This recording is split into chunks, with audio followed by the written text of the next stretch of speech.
Welcome to Author Skill Set Wednesday. And I love this quote by Henry Mitchell. All anyone needs to know about prizes. Let me start from the top, shall I? All anybody needs to know about prizes is that Mozart never won one. One of the greatest musicians of all time never won a single musical award. Go figure. Hi there, my name is Christopher Diarmani. It is my purpose, it is my pleasure, it is my passion to empower aspiring Christian nonfiction writers to share their trauma to triumph journey using a complete, detailed roadmap for writing success because it's the simplest, easiest way to write a book. That's why. And because it's the simplest and easiest way to write a book, it's the simplest and fastest way to make the impact you know you're born to make. That whole external validation thing, it can both be a blessing and a curse. When you get the validation that you think you deserve, it's awesome. We all love that. Oh, you're a best-selling author, or you won an award for some cool thing you did. Those things are great, but when you don't get that validation that you think you deserve from outside of yourself, it can really become a trap, and it'll ensnare you into this feeling of lack, this feeling of unworthiness. And so let's set that aside right now. Understand this simple fact. You don't lack anything, and you're not unworthy. You are completely worthy of doing everything you want to do. Everything.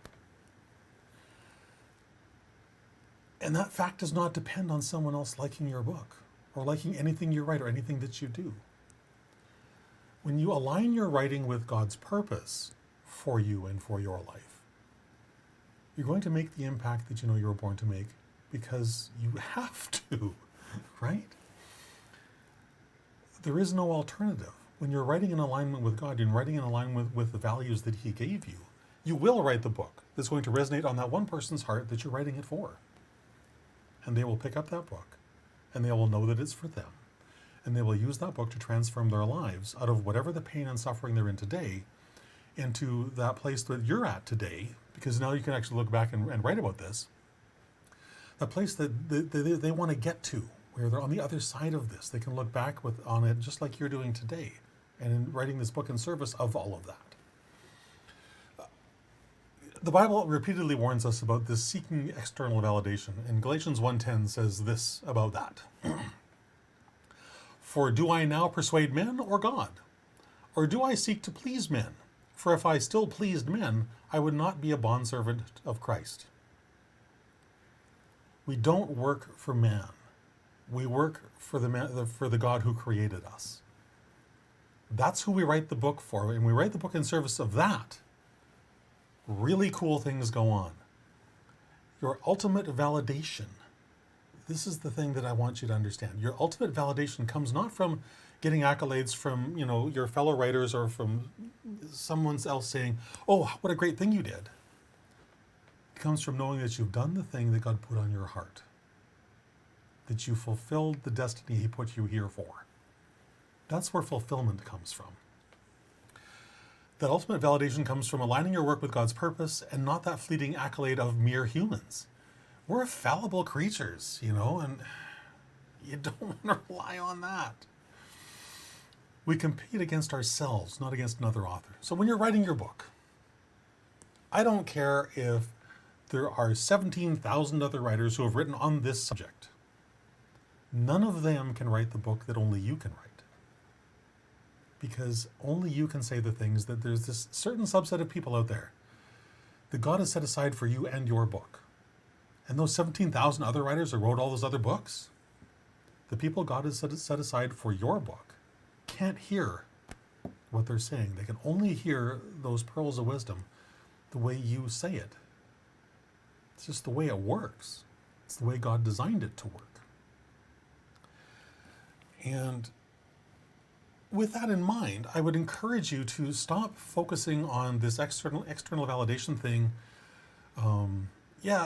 5-star reviews are great. Don't get me wrong. I love them as well as any other author does. But focus on mastering your craft. Focus on becoming the very best writer you can possibly be.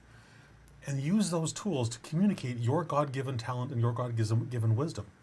Practice every single day to master those storytelling skills, to express an emotion so deep that it will reach into your ideal reader's heart.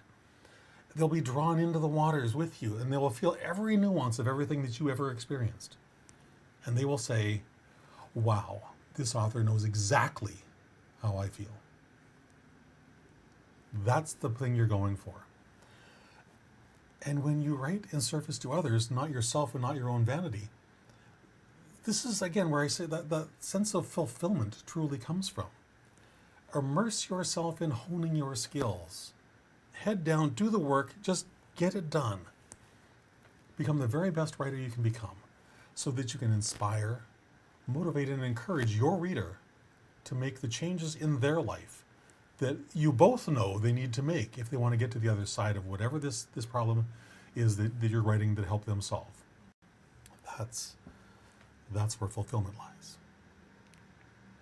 So I would encourage you, if you're not clear of how to get started on that road, because so often it can be a challenge, I would encourage you to go to writingmentor.pro/manuscript math.